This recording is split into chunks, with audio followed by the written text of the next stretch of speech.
This is the Nailsin Ratings, and I'm going to talk some Doctor Who. No, not a specific episode, but some latest news concerning Doctor Who. So first of all, the rumor had been that there wouldn't be a series for next year, along with there won't be a Christmas special this year, but rather a New Year's special.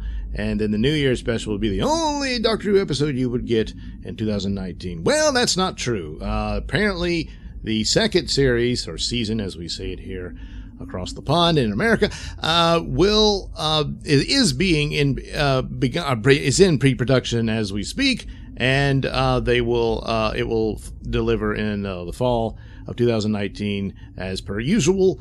And so there you'll have the second season of Jodie's Doctor. So there you go. Now, to give credit where credit is due, I got wind of this information watching the YouTube channel Nerdrotic, and he was actually doing a video on a story about the PC politics and what have you that dominates the BBC and all the rules you have to go through to get your show out. And there was an article concerning Neil Gaiman describing that process, and that he talked about a friend of his who wrote for Doctor Who, and he said he read the script and said it was wonderful, but then the actual episode, by the time the actual episode comes out, it bears almost no resemblance to the original script because of all the changes the production made to it. And they have to, because those are the rules their BBC overlords demand. So I watched that and thought, yeah, there's probably some truth to that. And then I refreshed the YouTube page, and lo and behold, Nerdrotic had yet another video immediately following that. And that was this other rumor now that certainly confirms that, yes, there will be a series come next year. Well, again, we knew that because one of the designers was on Twitter talking about their work on it already and stuff like that. So, yeah, that was coming. But Starburst Magazine is talking on a rumor that Chris Chibnall is not happy with how things are going with Doctor Who. Well, join the club, Chris. But apparently you have to think, and the sense that I'm reading this, and Nerdrotic got his idea from Doctor Who TV, and so that's where I'm reading it now. And Starburst has this story. After hearing the story about Neil Gaiman going on about all the hoops and stuff you got to jump through to get your script to screen, it could be that kind of mess is what irritates Chibnall. So by the time we see his scripts, maybe they were a little better before they make it to the screen, but not so much when they've been watered down. I'm still not convinced that Chibnall's that great of a writer. I have not liked, at least not for Doctor Who, I have not enjoyed any of his Doctor Who shows, and that includes the previous ones before he became showrunner. But still, that could go to some explanation, but the rumor says he's not happy with how things are going, and he wants to quit. So the idea is that he'll do this next season and then quit at the end of it. The other rumor part of this is that Jodie will leave with him. So yeah, that would be 2 series only, and then Jodie's off. Normally, for most of the Doctors, they do 3 at the least. Poor Colin Baker, who's got to be the most screwed over Doctor ever, got cheated out of that, and then Eccleston left. Originally thought of his own volition, but there was some problems there too. And of course Paul McGann, who never got much of anything, although he's still around. I don't know why he wasn't utilized, but anyway. Jodie would only do the 2, and it seems that Chibnall wants to shorten it down even more to where there would only be like 6 or 5 episodes, I guess, like a half. And if they can't find a new team by the time 2020 comes along, the idea would be that he would split the season in 2. So you would get 5 or 6 next year, and then in 2020, the remaining 5 episodes or, well, I guess it would be 4 if they did 6. Anyway, those episodes and a Christmas episode. Maybe they would get back to the Christmas episode then, and that sort of thing. And then there you go. He's done. He's gone. And then they would have a year to, well, they'd probably have to find somebody for the fall season, but they've got a little bit of time to find their new team. So, and then they can finally get Chris Marshall into the TARDIS. That was the deal. I mean, one has to wonder, because one of the other rumors was that Chibnall never really wanted the job. And sometimes I wondered if the story goes that he was approached for it, and he said, "Well, you know what? I won't do it unless I can cast a woman as the Doctor." And they said, "Oh, well, okay, that's fine. You do that." I never really believed that story. I mean, look throughout the series, and you go far back as Matthew Smith talking about.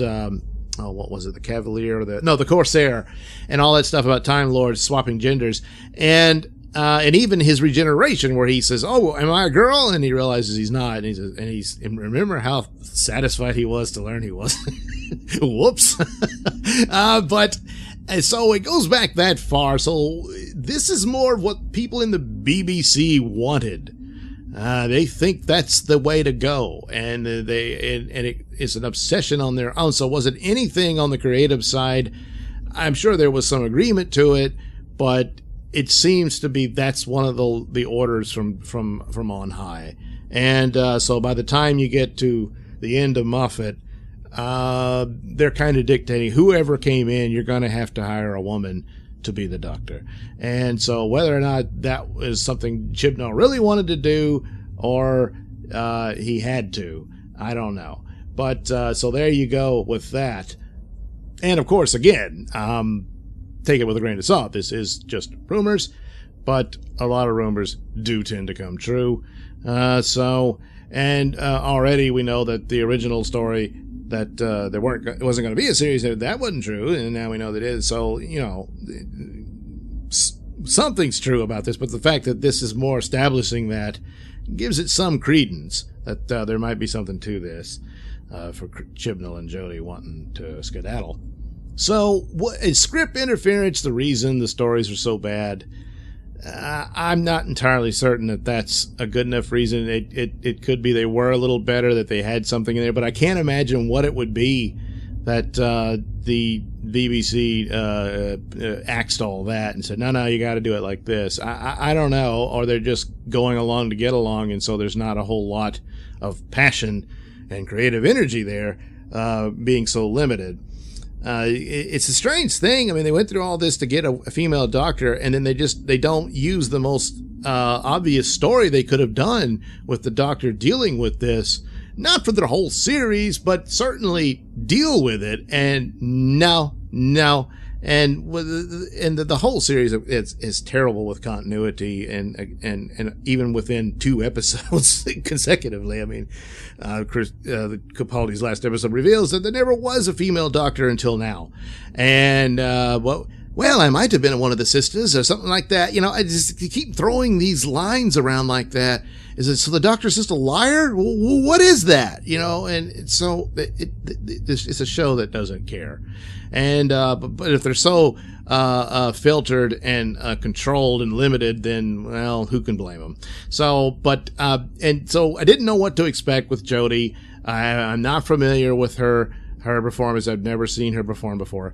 And so, well, we're what, 6 episodes in now, or 7, I think. No, 6. Well, anyway, boy, I'm not seeing it. Chibnall, they told this story that she did the audition, and he was so amazed by her performance. They said, "Oh wow, she really nailed it."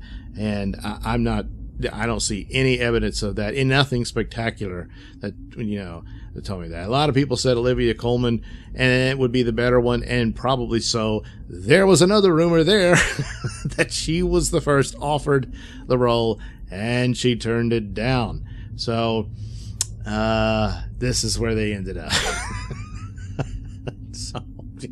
So the whole time I kept thinking, well, better stories would possibly make it okay, and that Jody would do all right. But it looks like we're not going to get any of that. So something's got to change. So it's like what I would give her a chance if they lifted some of the problems here. It's so bad that Chibnall wants to quit. That you would think they would loosen up if this is true. That there's all these constraints on it. And they could let the stories breathe a little and explore and do more things, and then that could only help Jody's doctor. But well, I don't know, because another story was that Bradley Walsh and Tosin Cole, he plays Ryan. They're wanting to leave. And they are the best part of the show. They outact everybody. Certainly Bradley Walsh, but he's got the edge. He's got the experience and whatnot. Probably would have made a good doctor. I don't know. Because I kind of like he and Tolson kind of remind me of the relationship that the doctor and Jamie had way back when. So boy, you lose them and whew, you've got nothing. So, I guess they still have Chris Marshall's phone number, huh? Oh, we'll see. Again, grain of salt and all that sort of thing, but we'll see.